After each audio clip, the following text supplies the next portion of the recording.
Hi, I'm Olivia and welcome back to my channel.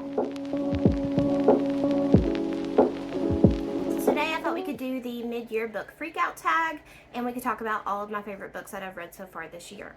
So the first question is best book that you've read so far this year. So for me, the best book that I've read so far this year is Fourth Wing. I wanted to be more unique with my answer, but I'm basic. What can I say? But I read this at the beginning of the year. I really loved Violet and Xaden as characters. And my favorite part was the dragons, Taryn and Andarna. I just adored them. I also liked Xaden's dragon, but I cannot think of her name right now. I love the way that they communicate with the humans. I just think it's so interesting and so unique. And this is my favorite book so far that I've read this year. I'm also halfway through Iron Flame and I'm really enjoying it as well. The second question is the best sequel. I don't have the physical book for this. I have it on my Kindle, but it is The Dixon Rule by Elle Kennedy. I've read all of Elle Kennedy's books. I've loved them all. My favorite is the Off Campus series. I've reread that I don't even know how many times. I don't know why. It's pretty much just your typical romance, but I just really enjoy the characters. I think she's very good at building very likable characters, and I love the setting. In The Dixon Rule, you follow Diana and Shane. Diana is the best friend of the girl from the first book, The Graham Effect, and I just adored them as characters. Diana, in particularly, she was very interesting to follow. I hope you can't hear my washing machine. But anyways, yeah, 5 stars. Really, really enjoyed that book. Typical Elle Kennedy, and it was everything I hoped it would be. The next question is new releases you haven't read yet but want to. My number one answer for this is Middle of the Night by Riley Sager. I read almost all of his books, but I haven't read the pink one, I can't think of what it's called. And I haven't read House Across the Lake. I've started both times and I really, really haven't connected with it. I honestly found it boring, and I hate to say that because I love Riley Sager. The Last Time I Lied is one of my all-time favorite thrillers, but I'm really excited to get to Middle of the Night. I think this is about 2 boys who go camping, and then one of them goes missing when they're boys. So yeah, I'd really, really like to get to this soon. And the next question is the most anticipated release for the second half of the year. So firstly, I would have to say A Witch's Guide to Magical Innkeeping by Sangu Mandana. I'm sorry if I'm saying that wrong. But I really, really loved The Secret Society of Irregular Witches by Sangu Mandana. I read it last year. It gave me House in the Cerulean Sea vibes, which is one of my all-time favorite books. It was just super cozy, and I enjoyed all of the characters, especially the kids. So I'm really excited for A Witch's Guide to Magical Innkeeping. Can't wait. And then also, I would have to say I think it's called Beyond the Sea by TJ Klune, which is the sequel to House in the Cerulean Sea, and I cannot wait to read that. I loved House in the Cerulean Sea, like I said earlier, so I'm excited to see where else he's going to go with that story. Biggest surprise will be Once Upon a Broken Heart. I thought I would like this. Obviously, I bought it. I hoped I would like it.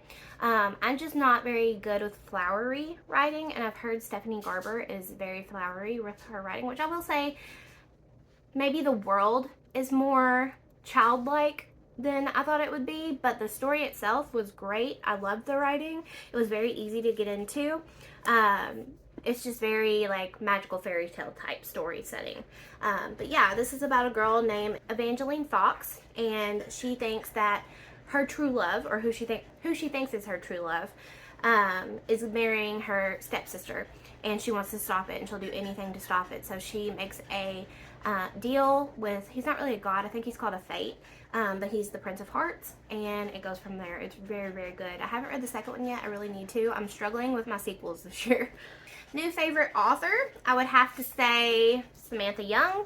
I loved the love plot. I also read Much Ado About You by her a couple years ago, and I really loved that. It was just a very cozy, romantic book, and it was about a girl who's opening a bookstore. So a book about books, which I always enjoy. But this is about a girl named Starshine Meadows, and the boy's name is Rafi Whitman.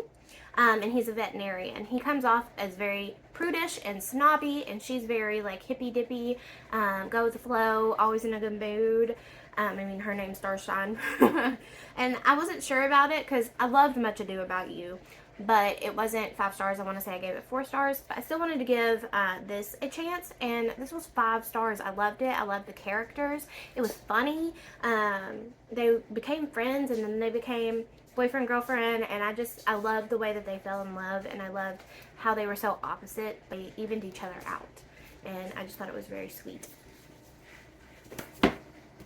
And then I can't just say Samantha Young.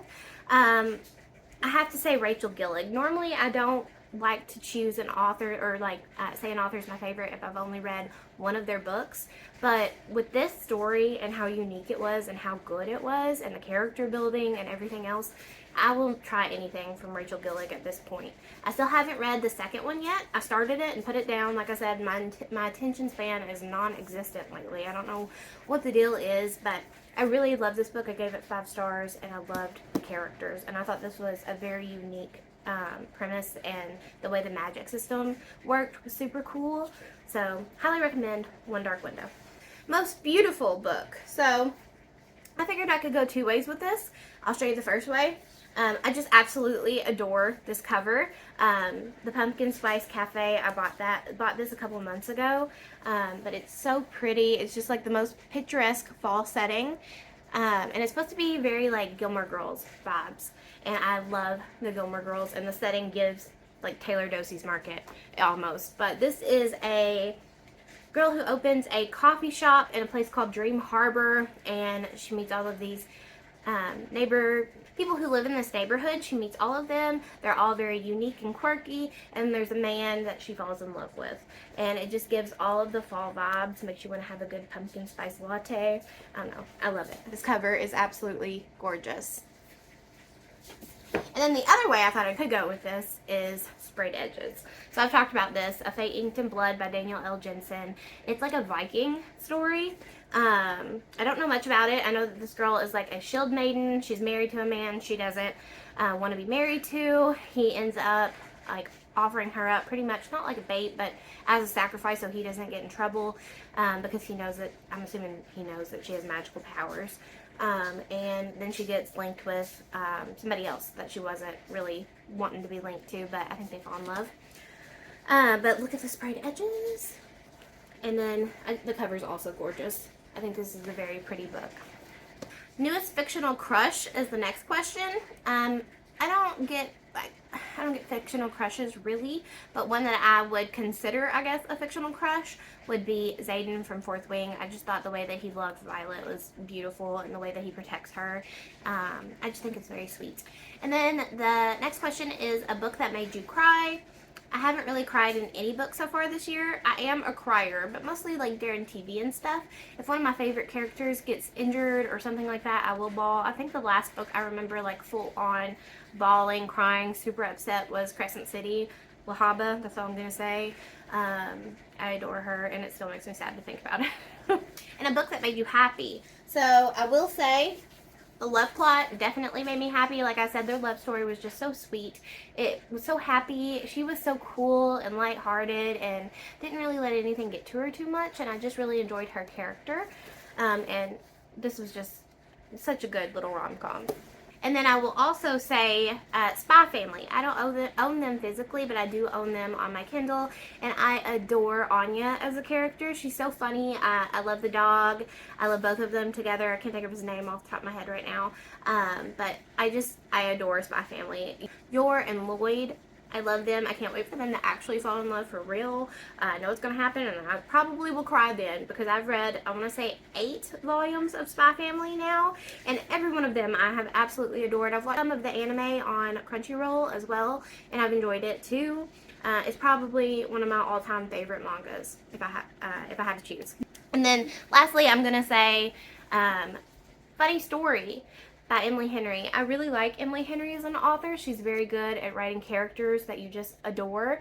And specifically, the male main character in here. He gave Nick Miller vibes, but maybe not that Nick Miller's dumb, but he puts off like a dumb stereotype, I guess.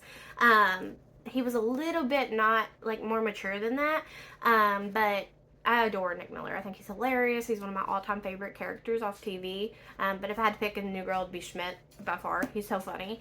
But, I mean, he's even wearing Crocs But he was so good. He works at a winery, and he doesn't, there's no mixed signals with him. He tells you exactly how he feels, and I just enjoyed that. It was a breath of fresh air. There wasn't much mixed communication between these two. This girl took stuff wrong, but he would always clear it up if she would ask. And I just really thought that he was the ultimate green flag, if I had to say. And then the last question is, what do you need to read by the end of the year? I have a lot for this because, like I said, I have been struggling with getting to sequels. I'm really bad about that in general. So most of these, I think all of them are sequels. So what I need to get to by the end of the year, first of all, A Soul of Ash and Blood. This is by Jennifer L. Armentrout. This is the next book in the From Blood and Ash series by Jennifer L. Armentrout. I don't know exactly how many are going to be in this. I thought there were going to be 6, but I'm pretty sure this is the 6th one, and I don't think it's the last one. Yeah, actually, I know that it's not the last one because the next one comes out in August. So I would like to get to this before the next one comes out. Once again, started it, put it down, but I only got like 30 pages in, I want to say. So I want to read this by the end of the year. I really love Poppy and Castile and Kieran. I love all the characters. I love the world. I think it's really interesting. I know a lot of people have said that they didn't like it after the second book, and maybe it is a little corny and maybe the writing's not great, but I enjoy the world and I love the characters, and I think Jennifer L. Armentrout did a really good job with this book, or this series. And then The Stolen Heir by Holly Black. I pre-ordered this last year and I still haven't read it. I loved the Cruel Prince series by Holly Black, and this is like a spin-off series from that. It's I think Carden's brother, Oak. I can't remember if it's Carden or Jude's brother. But I wanted to reread The Cruel Prince in preparation for this, but I hate rereading series unless I'm in the mood, if that makes sense. I mostly reread romance. But fantasy romance, not as much because it's not as thrilling if you know what's going to happen. Because I don't remember. I read The Cruel Prince, I want to say in like 2018, maybe 2017. It was a while ago. I loved it though. I binge read all 3. So I really want to get to this and read it as soon as I can because I know I'm going to love it too. Holly Black knew no wrong when she writes about Elfhame, in my personal opinion. So I'm very excited to read this book. The next book is A Fire in the Flesh. I really want to get to this before the end of the year. This is the 3rd book in the prequel series to the From Blood and Ash series by Jennifer L. Armentrout. I really, really loved the other 2 books in this series. And it's just about gods and how, I don't want to say too much because I don't want to spoil From Blood and Ash, but it's very good. I'll just say that, and I really want to get to this soon. The next book is Glow by Raven Kennedy. This is the 4th book in the Plated Prisoner series. I've enjoyed the last 3, and I cannot wait to get to this one. This is about Auren, who is a gold-plated woman. Everything she touches can turn to gold. At the 1st book, she lives with King Midas, who is also gold-touched, and they live in like a palace of gold, and she's in love with Midas, yada, yada, yada. We journey through her life, I guess you could say. We journey through her life. We find out how she met Midas, how she got into the situation that she is, and then we also learn some other things that she may not have previously been aware of. You meet someone named Slade, and he is the king of Rot. I don't know if I'm saying any spoilers. I'm so sorry if I am. But he's the king of Rot, and he, everything he touches, if he wants, rots. So a lot of the other kingdoms are very scared of him and weary of him because he can rot their whole entire kingdom, and then they won't have any produce or anything like that, and they'll end up dying. So he's a very powerful king. But there's more to him than meets the eye, and it's just very, very good story. I thought it was also very unique, and I just love the characters in this series. I have 2 more that I want to get to by the end of the year. So the next one is The Ashes of the Star-Cursed King. So the first one was Serpent and the Wings of Night. It's very vampire Hunger Games. I don't know if I'm going to say much more, but it's really, really, really good. I gave 5 stars to Serpent and the Wings of Night, and I can't believe I haven't got to this yet. It's just so chunky. All of these are chunky, besides maybe The Stolen Heir. But all the other ones are so big, and it's so terrifying. And also, I just get really attached to my characters, and normally something always happens in sequels or throughout series, something bad, and it gives me such bad anxiety. So that's why I think I have such a bad issue with continuing series. And then last, and I'm very ashamed to say I haven't read this yet, but House of Flame and Shadow by Sarah J. Maas. I have to read this soon, especially with the way that House of Sky and Breath ended. I'm not going to say more because I don't want any spoilers, but it's a very big cliffhanger and you need to know what's going to happen next.